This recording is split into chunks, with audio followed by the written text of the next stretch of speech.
All right, so hi, I'm Michael here for Baby Audio, and today I'm speaking with Jatin Chowdhury, who we collaborated with to create Techno, our latest plugin. So Techno is a drum synthesizer that draws inspiration from some of the most classic, iconic drum machines of all time, but also takes those concepts into the modern era with a blend of authentic analog stuff, cutting edge sort of digital stuff, new stuff that's never been heard before.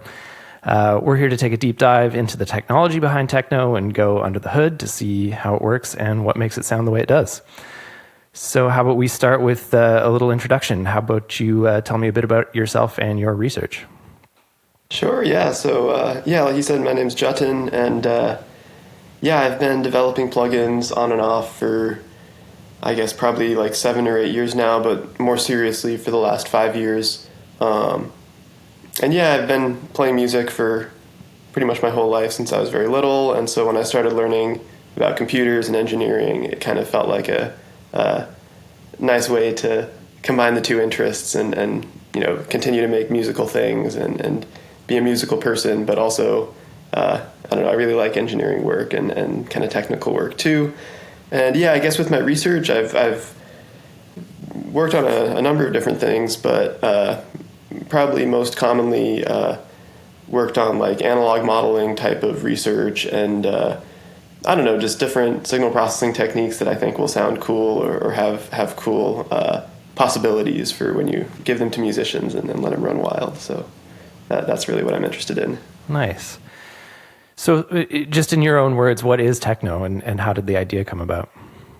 Yeah, so I would say Techno is like I guess probably the simplest way to say it is a modern drum synthesizer. So it's taking the idea of a drum synthesizer that's been around since 70s or 80s, really, and kind of essentially saying, well, if the people who made those synthesizers, they were very limited in what they had available to them at the time, both in terms of technology and when you're making something that has to go in a physical box, you're limited as far as how much stuff you can put in the box. And so we kind of wanted to think about if you take some of those ideas and what the people of that time and place were trying to do, and you remove some of the limitations and you open up the world of newer technology and algorithms that exist now, what are some things that you can do? And really it started, I guess, back in 2021. I was talking with, I had talked with some folks at Baby Audio, and we had talked about wanting to do a plugin together, and we were trying to figure out what that was going to be. And at the time I had a plugin that I'd released called Chow Kick, and I know some of the folks at Baby Audio had tried it out and they really liked it. And we talked about what if we could make that more of a full drum set and you have some different kicks, some different snares, kind of build it out to make a more of a full instrument rather than just a kick drum. And that was kind of where the idea started. And then, like I said, we it's gone through a lot of iterations since then. I mean, that was like 4 years ago now. So it's everything's changed so much since then. Sure. Yeah, I mean, I think it's really interesting to, make the choice to dive into a drum synthesis project, especially given that history where, there are these classic machines out there that people really identify with the techniques. So what drew you to that in 2025 as a concept to pursue? Yeah, I mean, I don't know. I think drums have always been, as a musician myself, drums have always been something that I both love and struggle with. I love playing real drums, but I'm not particularly good at it. And when I'm making drums or drum patterns or things like that, in the box, in the computer, I always feel like I'm, I don't know if limited is the right word, but I feel like I end up with things that feel kind of static and kind of, not lifeless, but once you hear the same drum loop 3 or 4 times, it's all right, I get it. Can we go somewhere else with it? And so, I was interested in this idea of can you do something that is not sample based and maybe once you're synthesizing everything on the fly, then you kind of have the ability to make things a bit more dynamic, make things a bit more changeable. You can make things more fluid and mess with them just a whole bunch more and do interesting things that way. And some of it too, actually going back to the old Chow Kick plugin was I was talking with my friend James, and he's a really good musician and very creative person. And he was having this thing where he had this kick drum sample, and he was like, I want to tune the kick drum so that it's in tune with the bass note of my song. And he's like, I can repitch the sample, but then I lose like the punch of the when the kick drum hits. And at the time I was starting to get interested in modeling drum circuits. And so I was like, oh, well, let me see if I can like make a model of that exact drum machine's kick drum and make it so you can change just the resonant frequency, and hopefully everything else will stay more or less the same. And that was kind of where that idea came from. But what then became interesting about it was then it's like, oh, well, like when you change the resonant frequency of the drum, then it changes all these other parts of the sound too in ways that are interesting and ways that maybe you can control with more parameters and things like that. And so I think kind of that level of control and that level of potential for things to be dynamic and lively was really what interested me in it. Absolutely. So yeah, I mean, Techno contains a lot of this sort of authentic circuit modeling, sort of bringing the analog domain into the digital with like some level of precision. That's sort of your specialty, right? That's what you're involved in a lot. Yeah, it's something I spend a lot of time on. Yeah, I've been doing circuit modeling for a number of years now. I would say I've only been doing it well for like the last like 4 years maybe. But yeah, I mean, I started out trying to build like physical electronics before I really got into computers. So I was always really interested in like building circuits, and even now, just for fun, I'll build guitar pedals or little synth modules just for fun. Totally. So Techno is kind of about preserving a lot of those quirks. I think you mentioned a couple of things where that resonant frequency, as soon as you start altering it, you alter other elements of the circuit. And a lot of those behaviors are sort of captured in Techno. What are the sort of challenges of getting those things to really translate? Yeah. I mean, it's always interesting when you do circuit modeling or really do anything where you take a system that already exists and you try to like break it down and then rebuild it, which is that you have, I guess what I would call like emergent properties, where like a certain part of the sound is created by certain parts of the circuit working together in a unique way or in an interesting way. And so for me, that's kind of the hard part of analog modeling, but also the really cool and interesting part. And part of it is like, how do you develop your circuit model to preserve those things? And part of it is maybe more like one step up from that is like, can I understand what is creating that emergent property? And then maybe figure out a different way to recreate that emergent property or recreate it in a way that you have more control over or that you can manipulate in different ways. And yeah, actually, I guess one cool instance of that is the... You can hear this a lot in the kick B drum in Techno, where like there's like a pitch modulation thing where when you hit the drum, it starts at a higher pitch and then it kind of goes down into settles into a lower pitch, and that's something that a lot of older drum machine circuits had kind of. I don't know if you would say naturally. It's hard to know if the people who designed the circuit intended it to be that way, or if it just kind of happened and they were like, oh, that's cool, let's do that. But yeah, it's just something that happens from the way that the circuit elements react to the way that the sound is going through the circuit or the current is going through the circuit. And it's just part of what makes that drum sound really cool. And so that was something that I was very interested in, and it shows up in a lot of different places in Techno. Yeah, it's interesting how the people who designed those original machines, in a lot of cases, they were shooting for realism, for kind of acoustic simulation, which was completely off the table with what they had at the time in terms of ability to design these circuits and components and analog techniques.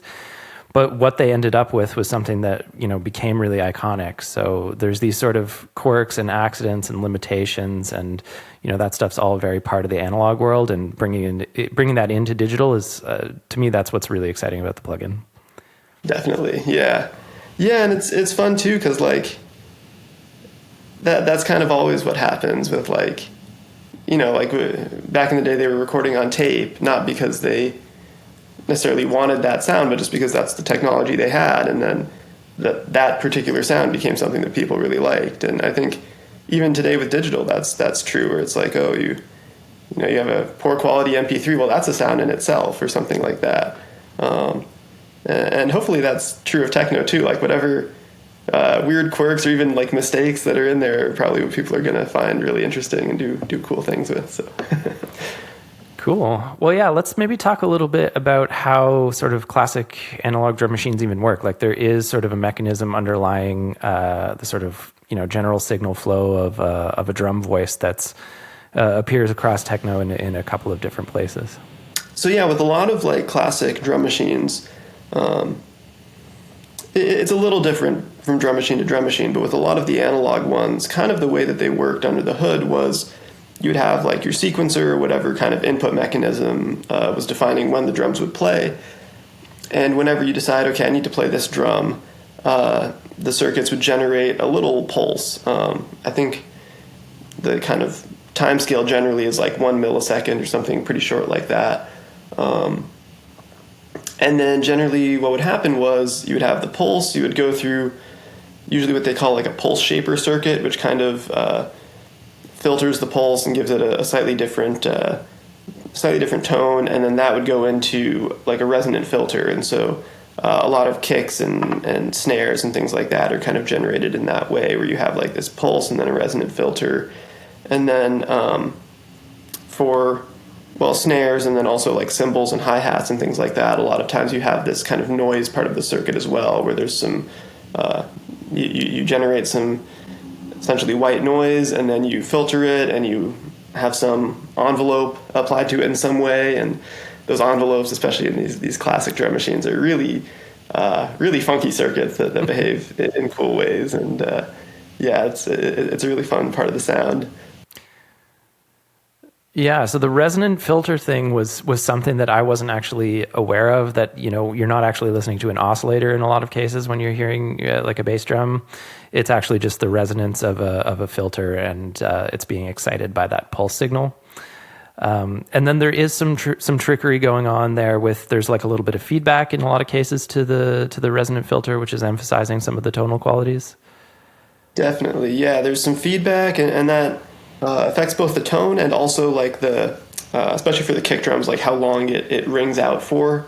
And then there's a lot of kind of very specifically placed nonlinear circuit elements too, which help with like kind of that pitch modulation thing I was talking about with some of the kick drums, and also like the way the drums sound punchy. Like if you just like go into an EQ and you make like a very resonant peaking filter or something, and you put some impulses through it, like it'll sound interesting, but it won't sound punchy, right? Like it'll just sound kind of like plinky, really.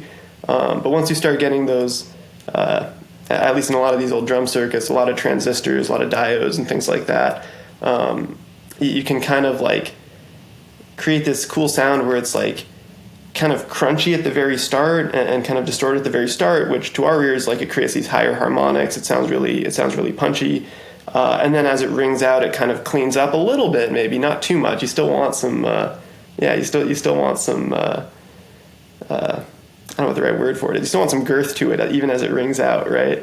But yeah, it's a cool sound. Again, it's all these like funky emergent properties that come out of the different parts of the circuit all working together and working in different ways. So yeah, it's really fun. I don't know. I really love a lot of these old drum circuits, and it's very interesting too, because you really get an appreciation for the people who design these circuits the more you look at them, where it's like, oh, like either someone had to figure this out and like that's pretty amazing, or they stumbled on it randomly and they realized that it was super cool, and then like that in itself is also a really important skill. So yeah, you really get an appreciation for the circuit designers the more you look at these.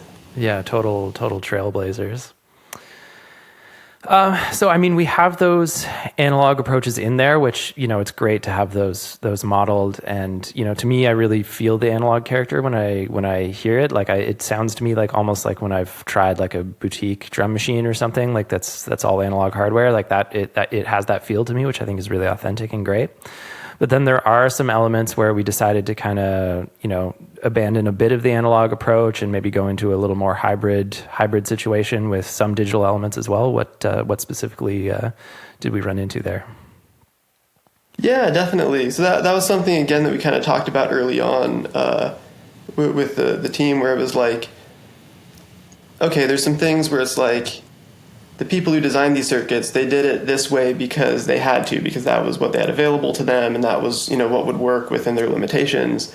And so there were some things where it's like, oh, well, if we, instead of doing something analog modeled for this part of the signal chain or this part of the algorithm, like we can do things that are maybe sound a little bit different or a little bit easier to control, or maybe sound hopefully better in some ways. I don't know. That's a hard thing to say because it's always subjective. But we were really interested in kind of saying like what's the best sounding drum machine that we can make, not necessarily what's like the most accurate emulation of one drum machine or another.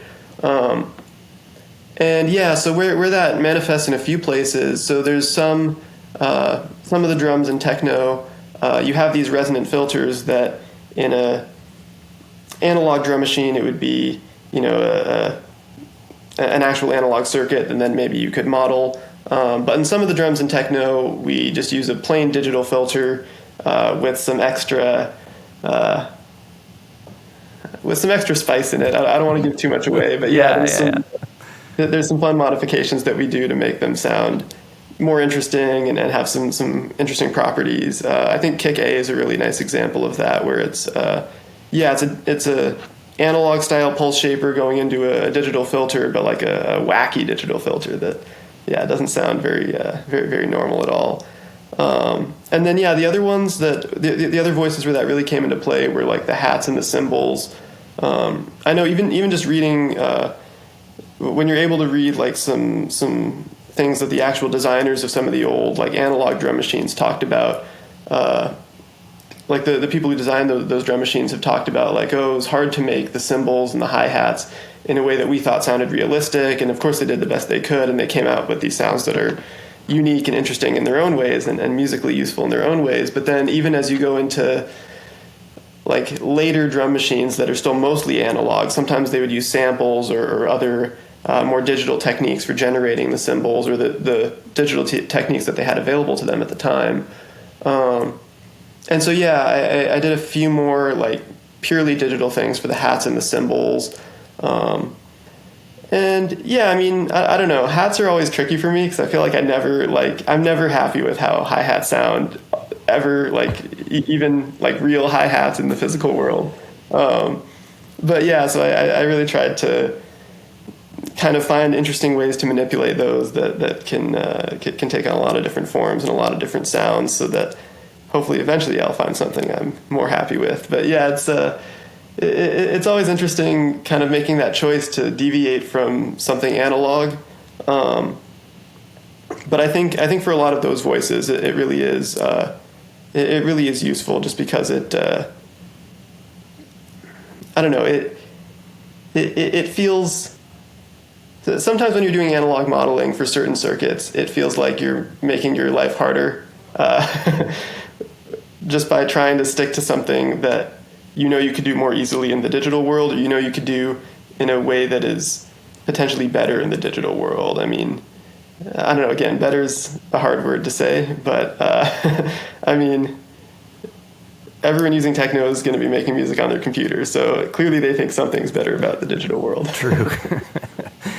Yeah, one thing that stood out to me was sometimes trying to get a really complex noise source is quite hard in the analog world. So for something like the open hi-hat, where I believe it's like an FM operator that we kind of started with, a FM algorithm, just to get a little bit of a kind of inharmonic feel, as well as just a more interesting sort of harmonically complex noise, which it's one of those funny challenges when you think about it. They would have been coming up against that in analog. And I know that you mentioned there was some analog technique that they used for hi-hats to kind of generate that noise. And that's represented in there as well, I think, also, right? Yeah, so I think hi-hat A takes it takes a trick that was used in a couple of drum machines, and I think we actually have some settings for matching those drum machines. Not quite exactly, but kind of the techniques used in those drum machines. Where what they would do is they would take a bunch of square waves. So with the square waves, you have a lot of higher harmonics, and they would tune them to hopefully very inharmonic frequencies. So you've got your let's say 4 square waves, and they're all tuned very differently. So all of the harmonics together end up sounding hopefully kind of metallic. Again, it's very subjective and hard to really say. And then if it's a short enough sound, like if the envelope is short enough, then it sounds hi-hat like, right? But then it's also cool because then at least in techno, it's like, oh well, you can change those pitches, right? You can mess with where's the starting frequency of this metallic noise and things like that, which is a cool way to play with those sounds. And that's some of the stuff that in the analog world that just would have been a circuit quantity, which can't be changed. It's a hardware component, and you're stuck with it, right?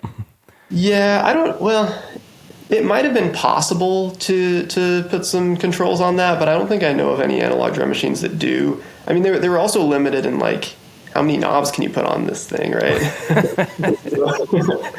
It's a problem in the plugin world too, but it's a more flexible problem in the plugin world. Very true, very true.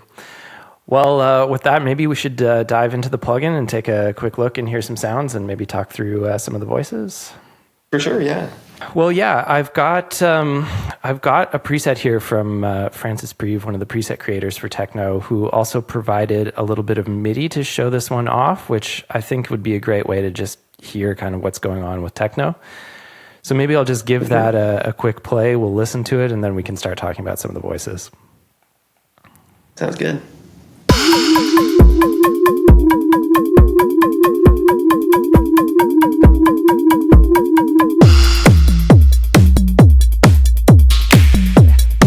Super heavy.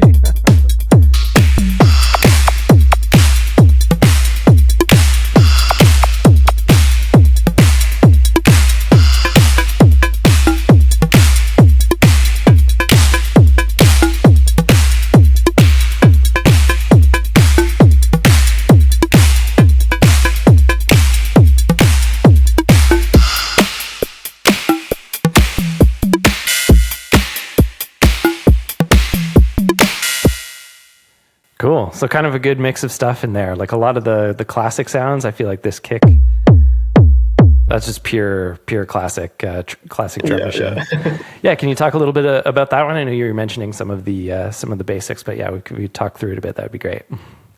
Yeah. So I think kick A was the first voice that we started working on when we started on Techno. And yeah, it was kind of starting with what I had done with Chow Kick, and then trying to I remember when we were getting started, we were talking, like every conversation would be like, okay, how can we make it sound bigger and like punchier and just like more extreme in as many ways as possible. And yeah, so with that one, a lot of it was just again, running a standard kind of analog drum machine stuff, running a pulse through a pulse shaper and then through a resonant filter. But that resonant filter, like I was saying, was this like digital filter with all this wacky stuff added to it. And then, yeah, a lot of it too, I remember, was like, I think the thing that kind of really unlocked it for us was just like, oh, if you just make all the voltages, not real voltages because they're like in the computer, but if you make all the voltages really high, then it excites these nonlinearities in a really cool sounding way. And then I think we just added an extra clipper on the end, and that kind of set up the base of the sound. And yeah, it has this like really interesting lilt, like the resonant frequency kind of has some bounce to it, right? As you're as the transient part comes in, and then it kind of settles in for the resonant part. And yeah, I'm really happy with how that one turned out. But if I'm honest, I think I like Kick B actually slightly more. Oh, really? I mean, it depends on the song, of course. But like for most things, I think I prefer Kick B a little bit. Yeah, Kick B was like Kick B is essentially all analog modeling, except it's not actually modeled after any specific kick drum circuit. I think I had like schematics for 2 or 3 different kick drums that I thought sounded kind of cool. And so I ended up like kind of mixing parts from all of them, and I think adding like a couple other things that I thought would be interesting. And so some of them worked and some of them really didn't work. But yeah, the things that worked sounded kind of cool. And yeah, that one also has some nice like pitch modulation, and if you turn the decay all the way up, it'll hang around for as long as you want, which is fun. Nice. Yeah, so some of these, once we dive deeper, so there's we have our basic synthesis parameters here, which I think are going to be helpful for users, basically just to get the sort of essential parts of the sound dialed in. And then for anyone who wants to go deeper, just by clicking the cog, we get these calibration parameters, kind of additional stuff under the hood. So here there's a little bit of access to the actual pulse that's exciting that filter. So the cutoff is a filter on the pulse, and then the width is just the actual sort of like size of the cycle that the pulse has. Yeah, the length of the pulse, definitely. Yeah. So there's a little bit of envelope tweaking capability that kind of happens at this stage, right? Yeah, and it's kind of interesting because again, it's like that thing about like emergent properties where it's like the way that those parameters affect the sound isn't always exactly what you would expect. So like the cutoff parameter is kind of interesting because it's like some of the higher harmonics, like a lot of the higher harmonics in that drum are generated from the nonlinear resonant filter, but if you turn the pulse cutoff down, then it kind of tames them a little bit, but like not in the way you would expect it. It's almost like with like guitar distortion. Like if you turn your volume down going into a distortion pedal, then it'll kind of change the way the distortion affects the signal, but you still get a lot of the harmonics from the distortion. So it's kind of similar to that. And then the pulse width really is almost more, it almost affects the envelope less, and what it affects more is the like how much energy you're putting into the resonant filter. So if you have a really short pulse, then it's less energy, but it'll still ring out for as long as the resonant filter wants to ring out for. Sure. Whereas if you have more width, then you're just putting more energy into it, and so it kind of excites the nonlinearities in a different way. And yeah, it's all these fun emergent properties that come out of these types of designs, which is it's really fun. Yeah, so if we dig into the resonator itself, we got these pure sort of circuit values associated with the control set there. So that is like just a pure analog model. Is that right? Yeah, and it's always fun working on these kinds of things because from the perspective of the analog modeling, it's like, well, everything's a parameter. Like every circuit element could be a parameter. But at least with this specific circuit, if we put a knob on every single circuit element, in almost every configuration, it either would sound like nothing or it would sound really bad. So yeah, we tried to narrow it down to like the most interesting controls, and we had talked about trying to figure out like, do we make it like a percentage parameter and just have it mapped to a resistor value under the hood or something like that. And I think we ended up just deciding, let's just make it, keep it as a resistor value. People know it's analog modeled or something like that. Which can be fun. Yeah, there's something about not having a labeled parameter with something you're used to, which really makes you listen more closely to what's actually going on when you manipulate it. Yeah, and even the idea of having the calibration parameters at all, like we had kind of gone back and forth on that a few times, and I don't know, at some point we had a version of the plugin where it was like each voice has 5 synthesis parameters, and then we've got all these like under the hood parameters that we had like a configuration file that was defining those parameters. And the idea was that like we were going to just like hard code those or something. And I remember at some point we decided like, there's still like more cool things you can do with different versions of those configuration parameters. So maybe we'll just make them part of the plugin. I think we ended up adding a bunch more at that point too. And yeah, I think I'm happy with how we ended up making that decision, just because it was, there would have been a lot left on the table if we had hard-coded all that stuff, which I think, again, the idea of being a synthesizer and being able to customize things and make things sound different, I think really adds a lot. Oh, yeah, and I mean, once you get a handle on the sort of sound generation method, the way these things are creating their sound, like you do want to dive into a lot of these, unique parameters and see how they affect things. One thing that's quite handy though, just looking at, we have 18 voices here. They each have their panel of synthesized parameters, but then on top of that, there is, sort of a different set of calibration parameters for each of them. And once you get into that much going on, there is just a real great functionality to using the randomize functions.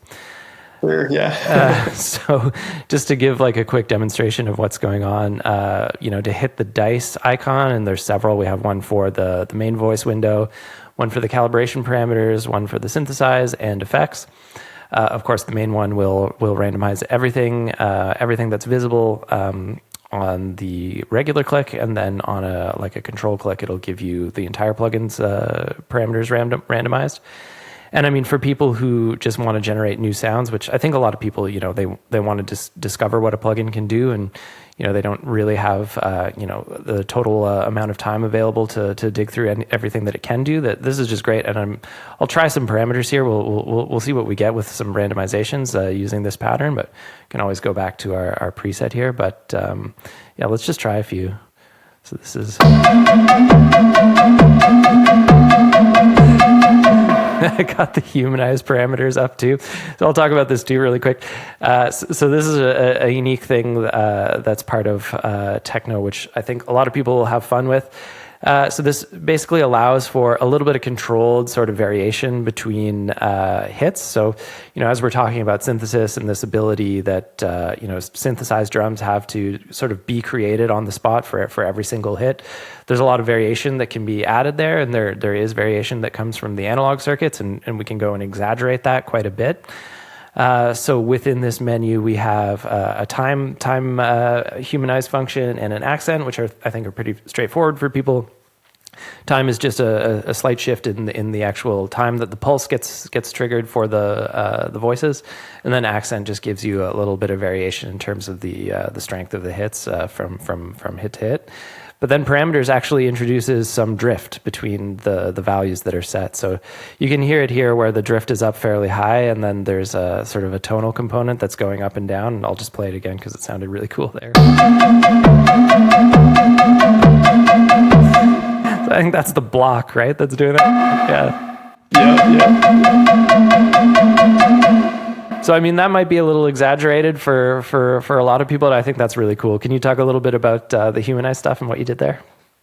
Yeah, that was something that, again, we had started talking about pretty early on, where it's like, how can we really make the most of the idea of techno being a drum synthesizer, and kind of taking full advantage of that concept and what it means. And yeah, the humanized idea was kind of just this idea of like, well, can we add a little bit of randomness, a little bit of life to it, in kind of this sort of human way where things are never perfect, they're never exactly the same twice, that kind of thing.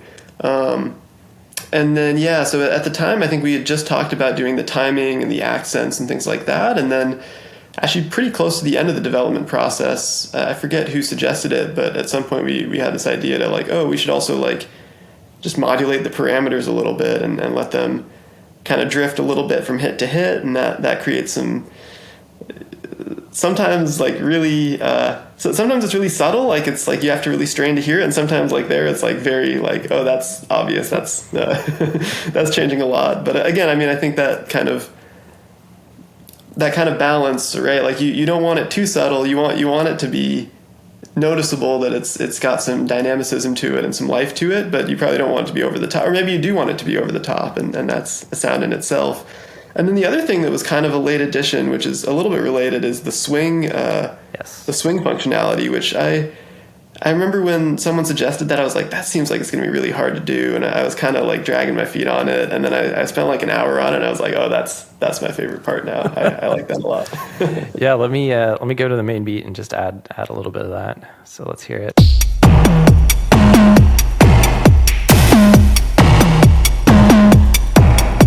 Maybe I'll dial up our preset again as it was, just to get a little bit easier to hear what's going on. That's better.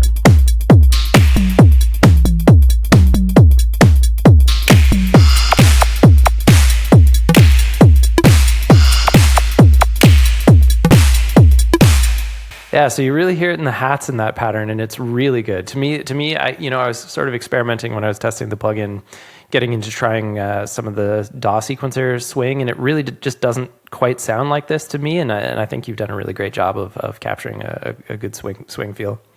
Thanks. Yeah, it was a lot of fun. That was a really fun one to work on for me as well. Nice. Anyway, back to the randomize, just to pick up the thread there. So yeah. I'll try a couple of random patches here just with that beat going, and we'll see what we get.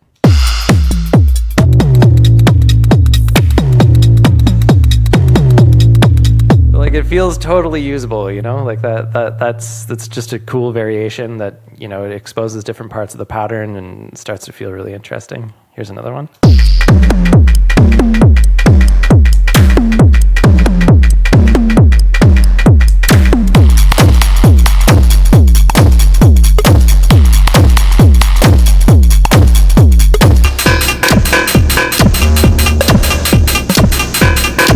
That one's maybe a little chaotic, but there's still useful stuff in there for sure. And I mean, you'd be within, you know, five minutes of tweaking that into something that sounded great. So yeah, once you get some reverb in there, things kind of take off in a weird way, which I think it depends a lot on the tempo, really. Like I feel like when you're at high tempos, the reverb becomes more noticeable, faster tempos, the reverb becomes more noticeable in some way. Yeah.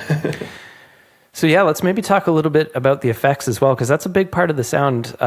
There's a really sort of good variety of things that are kind of, I found, tailored to the specific voice. So if I just page through a few of them, the kicks will have a sub generator, as well as the snares kind of have their own sort of this dispersion effect, which is pretty unique, I found. There's a variety of sort of drives and saturations and exciters. Can you just talk a little bit about how you chose the effects and how you went about implementing them? Yeah, definitely. Yeah, it was kind of like what you said. Like we were looking through each voice and trying to think like what effects would really complement this voice and like what it does and what we like about it.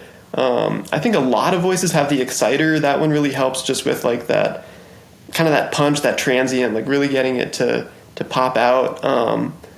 The saturation was kind of like a tape saturation sort of thing, where it's like, oh, if you want that like extra warmth, a little bit of extra harmonics, it really comes through nicely. There's a few that have this drive effect that's like it's actually like a model of a clipping stage from a guitar distortion pedal that just, I don't know, I just tried it out on some voices and I thought it sounded really cool, and I showed it to some of the folks at Baby Audio and they liked it too. So yeah, that's where that one came from. And then yeah, the dispersion one is really fun. I was actually, for a while, I wasn't convinced that it would really work, but like I think the trick with that one is small doses. Like in small doses, it can really make things sound cool, and in bigger doses, it's a sound that if you want that sound, that's the only way to get it. But I don't know how many people want that sound all the time. I think it's like, you know, it's small doses where in like you either want only a little bit of dispersion or you only want a lot of dispersion a little bit of the time. But yeah, that's a cool effect. It's just like a bunch of all pass filters that give it this like kind of springiness or this little like, I don't know. To me, I always call it like the laser effect. That's kind of how it sounds to me. Yeah, just to demonstrate, that's kind of a fairly high value there. Can sort of hear it. Just adding a bit of a zip, you know? Yeah. Which, I mean, it's sort of, I feel like for synthesized drums, you know, being able to have those sounds where you're getting into the kind of more lasery, more synthetic sort of sounds, I think that's fun, and a lot of people enjoy that. Definitely, yeah. Yeah, so maybe we'll just look at a couple more of the voices and parameters. So there's a few handy things here. So we have our mix panel, which is great for just, you know, quickly mixing a beat together. And then that's sort of helpful just because we have this master section, which plays a big role in the sound. So between the sort of limiter and clipper and the reverb, there's sort of a bit of a tonal character that Techno has, and you know, we wanted to have it be loud and feel really heavy and hot and upfront. So there's kind of a cool interaction, right, between the limiter and the clipper. Yeah, that was something that we had kind of gone through in a few stages where, you know, at first we didn't have any master effects, and then we were thinking like, oh, you know, a limiter would be nice just because it's like, you've got all these drums and you want all these drums like really hot right out of the gate. And then once you start having multiple drums playing at once, then they kind of add together and it goes over, over the clipping threshold and so on. And so, at first we had just this limiter, and the limiter is kind of a funky, like analog style limiter, but it's not as precise as like maybe like a digital limiter and things like that. And so then you would still have some overs potentially. And so we added a clipper a little bit later on, and the clipper has its own sound too. So I mean, they both kind of interact with each other in this fun way, and you can really add a little bit of extra tone shaping, a little bit of extra dynamicism, just from manipulating those. And then there's some extra parameters for both of those as well. And then, we also have a version of those on all of the output buses. If you want to route different drums to different tracks, you can route them through the different output buses, and they'll still go through the clipper and limiter. And you can get some really fun sounds that way too. Even if you want to just like crush the clipper and make everything distort, it's a fun sound. That does also sort of remind me of, an analog drum machine would have an output section, and, the idea that you might be able to clip the output of an analog system is, that's very in keeping with what we've done here, I think. Definitely, yeah. Cool. Well, yeah. Anything else that's fun to talk through? You can look at some other voices. We should talk about the tonal voice, because that one's not really like, doesn't really have an analog counterpart in any way. I forget where that one came from exactly, but actually I remember where that came from. We had a voice at some point that was called Alien. That was kind of a cool, like, I don't know how to describe it exactly. It was like a weird, like, warbly kind of, it was kind of tonal. It was like a bunch of sine waves that warbled in a cool way. And we ended up not using that one, but then there was an offshoot of that one that was this tonal voice, which it can be like something that you tune to the pitch of your song, and like, again, like is more of a harmonic or melodic element, or you can put it at a bass frequency and it can sound a little bit kick-like, but not as punchy as what you would normally want from a kick. But you can do a lot of fun things with it, and that one kind of came together in a cool way. And again, I think that's kind of like the spirit of what techno is, where it's like, it's not necessarily like just trying to do analog modeling. It's just trying to make the best sounding drum machine we can with what we know how to do today. And that's kind of where that comes from. It's all digital and all, like, it doesn't really have an analog counterpart in that way. Yeah, that's sort of, I think you were saying it's like a modal synthesis approach, right? Yeah, it's based on a modal synthesizer, yeah. Yeah, it can just do so many different things. Let's get some random.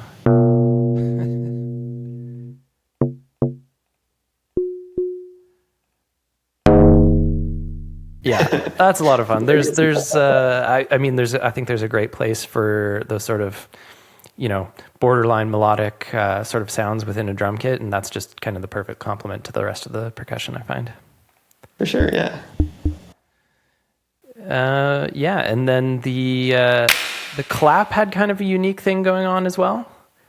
Yeah, the clap, that one too is more of like a digitally based voice. Like it's not really based on any specific analog circuit or anything like that. I think there were a couple that I took some inspiration from, but I was really interested in like, sometimes when you like listen to claps in songs, whether it's like from a drum machine or like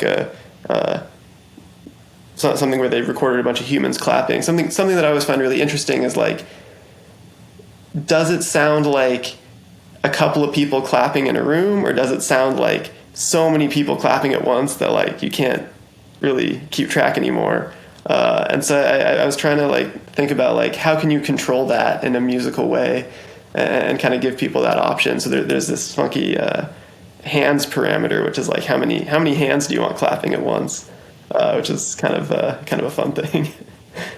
Yeah, and then just as soon as I started playing around with this, I did realize that there is, a clap's actually a fairly complex sound, and to kind of generate it with synthesis the way that we've done, I think is really interesting. And then, you were talking at one point about the sort of early and late components and how that kind of actually does factor in along with the spread of how many, you have your seven or eight hands or whatever it is, and then they have a spread between them in terms of, the distance between individual claps, and then the intensity of the early versus late components. And, there's a lot you can tweak just with these 5 parameters. But and then you have if you get into the calibration menu, you also have your offsets. So there's really, it's a very customizable clap, and I think it sounds very inspired by classic stuff, but it really is its own voice, which sounds really great to me.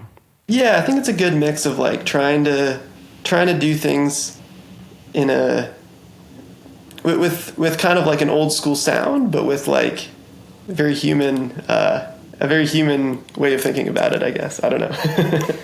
Yeah, and then there's still sort of some analog components in there too, because I'm just seeing this resonator here, which also has our resistance value. So yeah, it's a true hybrid, I feel like, Techno with, just the best of both worlds. Yeah, that's what we were hoping to do. Yeah.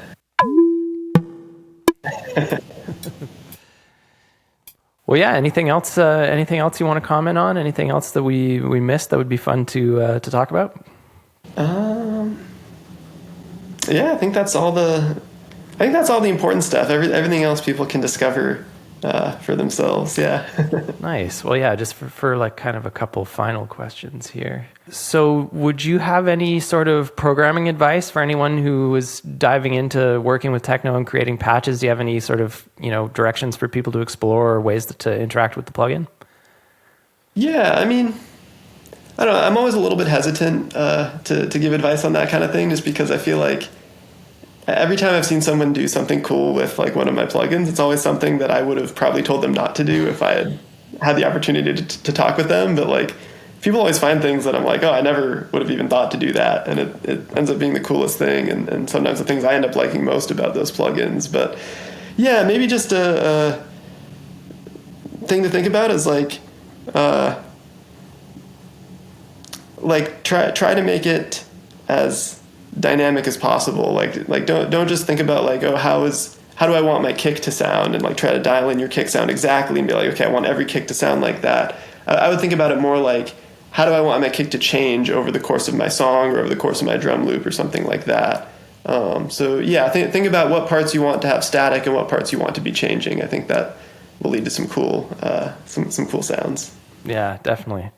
Definitely don't be afraid of the clipping, the distortion. If you want to get into it, it's all sort of tasty, designed to bring you that intensity. So yeah, I feel like that's something a couple of people have done. We've gotten some presets back, and they've been really hot and really aggressive, and that's great too. Yeah, definitely. All right. Well, thanks for talking with me, Jatin. It's been a pleasure to learn more about the plugin, and really great to hear your take on it. And thanks for taking the time. Of course. Thank you. Okay. Well, we'll talk to you soon.